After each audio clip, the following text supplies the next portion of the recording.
tidak ada kehangatan berwarga negara. Seluruh sifat kecurigaan diucapkan di dalam pertandingan politik hari ini. Nah, minggu lalu atau beberapa minggu lalu saya katakan bahwa ini kayak orang ada di atas kapal yang oleng dan akan tenggelam, tikus-tikus mulai lompat. Jadi publik merasa bahwa ini tikus dari kapal sekarang lompat ke kotak suara. Nah, kalau tadi dikatakan kenapa nggak dipersoalkan dari 2014 segala macam, dari awal mulai dipersoalkan. Tapi pada waktu itu pemilu 2014 mungkin orang masih merasa kotak suara yang mau dimaling. Karena itu bikin dalam bentuk yang lebih susah dimaling. Sekarang malingnya ada di dalam kotak suara. Itu masalahnya, itu sistemnya itu. Sistem yang akan menipu. Jadi algoritma publik memutuskan bahwa kita atau publik akan mengucapkan protes, akan mengucapkan pikirannya melalui simbol yang disebut kardus. Jadi itu aja sebetulnya soalnya. Jadi ngapain ribut saudara cari legitimasi pada ini adalah keputusan politik, ini keputusan DPR. Loh, benar, itu semua benar. Tapi rakyat nggak percaya bahwa keputusan itu akan menghasilkan keadilan. Ngabalin kenapa mandang saya? Saya mau bilang. Interupsi, silakan. Begini. Rocky Gerung, dengar baik-baik kata-kata saya. Bagaimana cara Anda menghitung tentang begitu tidak hangatnya orang tentang bernegara? Itu satu. Sebagai seorang yang memiliki kemampuan intelektual yang bagus, orang percaya dengan Anda di kepentingan publik ini untuk memberikan rasa optimisme kepada rakyat Indonesia. Bagaimana Anda bisa melakukan satu survei, satu penelitian dan mengambil kesimpulan terhadap akan ada kecurangan dalam pemilu? Hei Rocky, di mana normal berpikir Anda itu? Tidak boleh begitu sebagai seorang yang memiliki ilmu pengetahuan yang bagus. Saya terus terang datang ke sini karena saya tahu Anda ada dalam rapat ini, dalam dialog ini. Sayang sekali loh, kau ada di Kota Makassar tempatku. Itu yang saya, ya tapi oke lah. Tapi saya mau bilang bahwa ini untuk kebohongan kesekian kalinya dan berulang-ulang tidak boleh Anda lakukan dan membohongi publik. Anda membuat rakyat tidak optimis dalam pelaksanaan pemilu akan datang. Hati-hati loh. Ini ada orang KPU di sini.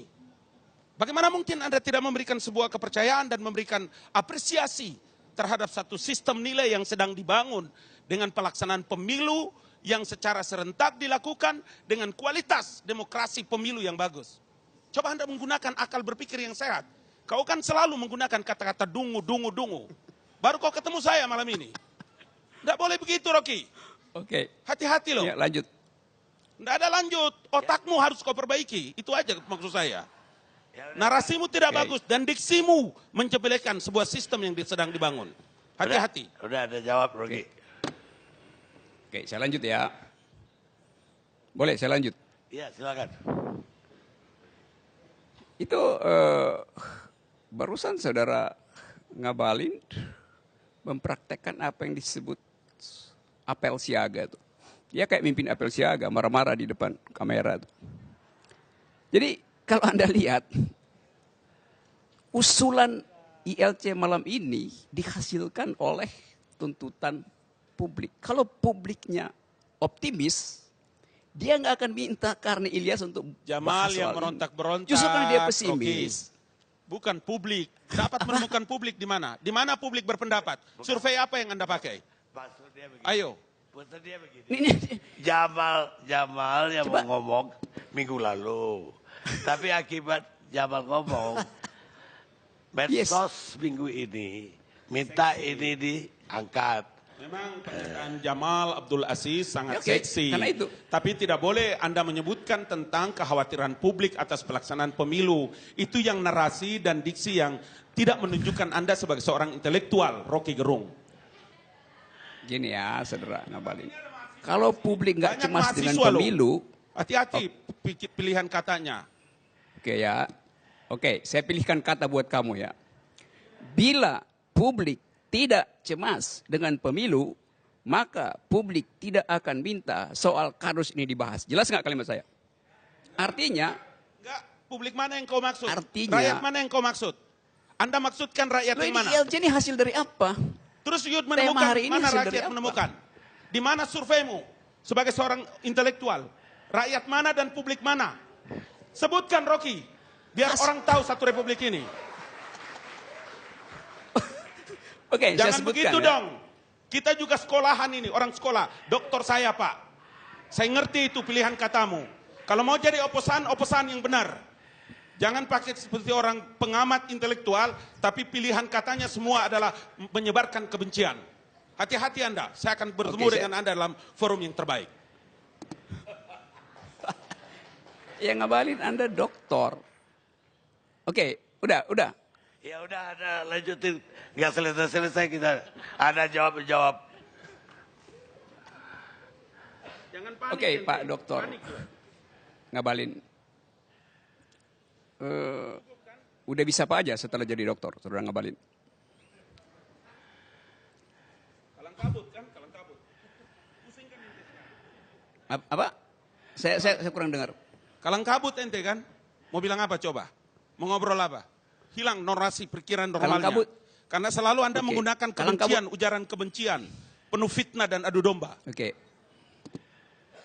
Ente kalang kabut, frasa itu akademis tidak? Teori komunikasi itu menyebutkan ada satu teori yang namanya content analysis. Pilihan kata. Kalau Anda mau cari dengan teori ilmu, mari kita bicara dulu. Ini bukan tempat dialog. Ini masing-masing. Setiap kata dijawab. Ya. Oke. Dato' Daulat Tuanku, terima kasih. Boleh Sekarang saya giliran lanjutkan? ada 10 menit. Berapa menit? 10 menit. Yes. 10 menit, saya pakai 7 menit, 3 menit saya subsidi buat otaknya si ngabalin ya.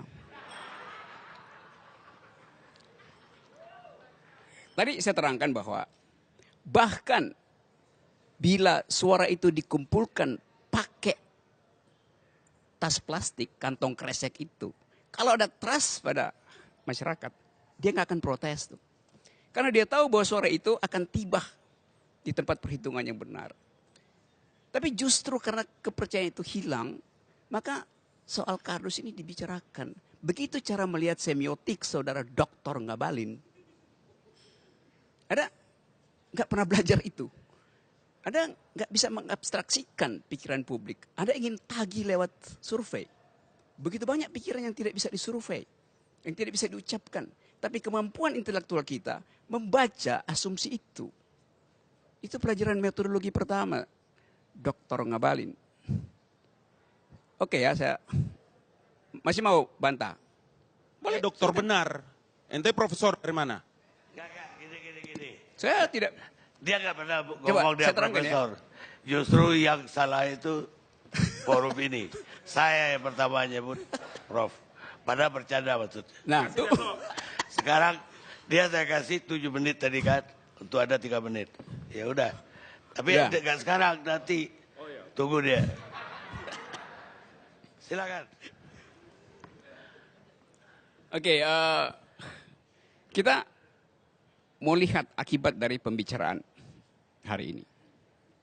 Karena itu, gak penting sebetulnya mau pakai baja atau kardus. Yang penting ada keyakinan pada masyarakat bahwa pemilu ini akan berjalan dengan rasa jujur, dengan keadilan. Partai Demokrat balihonya baru diganti, baru diacak-acak tuh. Nanti ada ide buat kalau begitu supaya baliho itu nggak bisa diturunkan, nggak bisa dirobek, bikin baliho pakai baja gitu. Karena otak Ngabalin tidak cukup kuat untuk menahan serangan oposisi, maka otaknya ditempel baja supaya kuat. Itu kan konkret, Anda nggak bisa berpikir abstrak. Kalau saya bilang, otakmu coba ditempeli baja tuh. Tentu aja saya nggak datang ke tukang las buat ngelas otakmu. Tapi kasih perlengkapan yang lebih logis untuk membantah pikiran orang lain gitu. Oke ya, jadi kita ada di dalam suasana itu sebetulnya.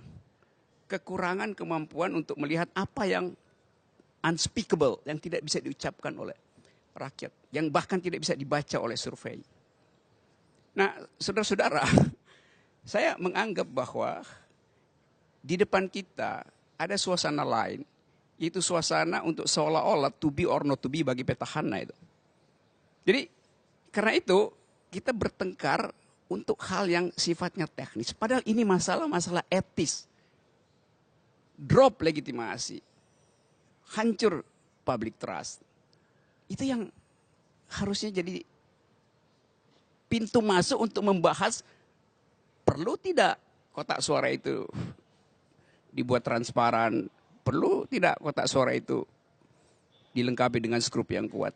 Transparan itu bukan bahwa kotak itu bisa dilihat dari luar, tetapi prinsip bahwa pemilu itu tidak boleh dikendalikan oleh opini penguasa. Itu aja kan. Kalau sekarang misalnya semua menteri adalah juru kampanye, dia digaji untuk bikin kebijakan tapi sekaligus jadi jurkam. Itu aja udah tidak transparan. Karena dia udah ambil mencuri legitimasi, mencuri otoritasnya untuk diganti dengan elektabilitas kan.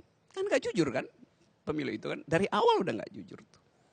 Jadi saya tutup begini aja deh bahwa tetap dalam 5 bulan ke depan kita masih akan bertengkar dengan soal-soal teknis.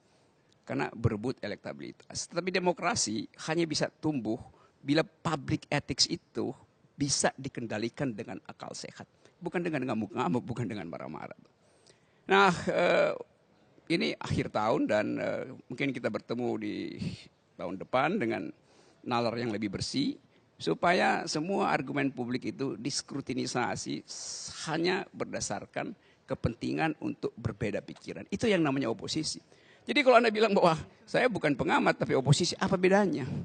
Mengamat dengan memberi teguran pada kekuasaan, itu juga adalah tindakan oposisi. Itu oposisi artinya kan berpikir agar supaya dibuka kemungkinan untuk menghasilkan kesimpulan yang lain. Itu namanya oposisi. Nah berpikir itu, Dr. Ngabalin, Yunto, Dr. Akbar Faisal atau Faisal Akbar, berpikir itu artinya menggeleng, bukan mengangguk. Menggeleng artinya oposisi itu. Mengangguk itu feodal. Demokrasi memerlukan geleng kepala, bukan tunduk-tunduk. Itu feodal. Terima kasih. Ya cukup, Anda 3 menit. Saya minta 30 detik. Oke. Jadi gini, Saudara Rocky Gerung, saya akhirnya malam ini ingat nama Anda. Saya pernah dulu mengagumi Anda dan saya cabut itu karena ternyata Anda bukan siapa-siapa. Tapi saya ingin mengatakan begini, malam ini Anda selesai. Anda menunjukkan dengan jelas bahwa permainan kata-katamu yang Yahud dan bisa menghipnotis banyak orang, malam ini selesai. Anda hanya seorang manipulator.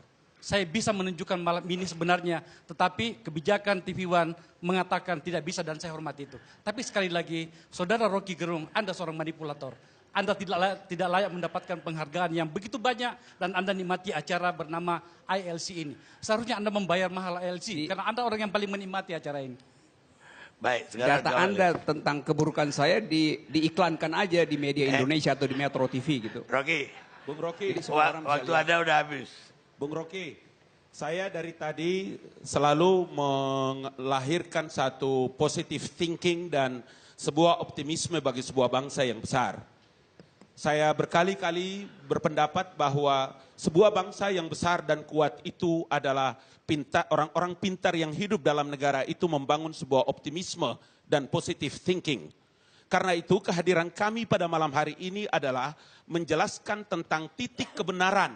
Kenapa orang menggunakan kardus dari hasil keputusan DPR, pemerintah dan KPU dalam rangka apa? Meyakinkan masyarakat yang tadi Anda maksud.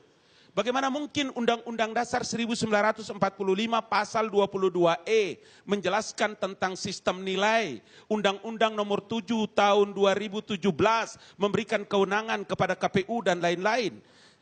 Turunan-turunan inilah yang menurut saya kita punya kewajiban sebagai orang-orang terpelajar. Semua kita yang hadir di sini untuk memberikan rasa optimisme kepada rakyat Indonesia bahwa penyelenggaraan pemilu kali ini adalah serentak dan untuk meningkatkan kualitas demokrasi dalam rakyat dan negara Republik Indonesia. Itu saja yang saya minta dari saudara. Pikiran-pikiranmu yang bagus sebagai seorang intelektual. Tapi Anda menyebutkan bahwa bagaimana cara Anda bisa menghitung secara diam-diam akan ada kecurangan dan tidak ada kehangatan bernegara. Oh, benci kau betul sama Republik ini dan pemerintah. Itu sebabnya saya berkeberatan selaku tenaga ahli dalam kantor staf kepresidenan dan atas nama pemerintah hadir pada malam hari ini. Ingin mengatakan bahwa Anda telah menyebarkan kebencian kepada rakyat Indonesia. Begitu Rocky Gerung.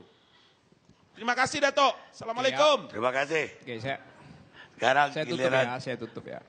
Saya kira cukup, Rocky. Supaya fair gitu. Seluruh keterangan saudara Ngabalin itu saya terima sebagai siaran pers istana, bukan sebagai pikiran akal sehat. Baik, terima kasih.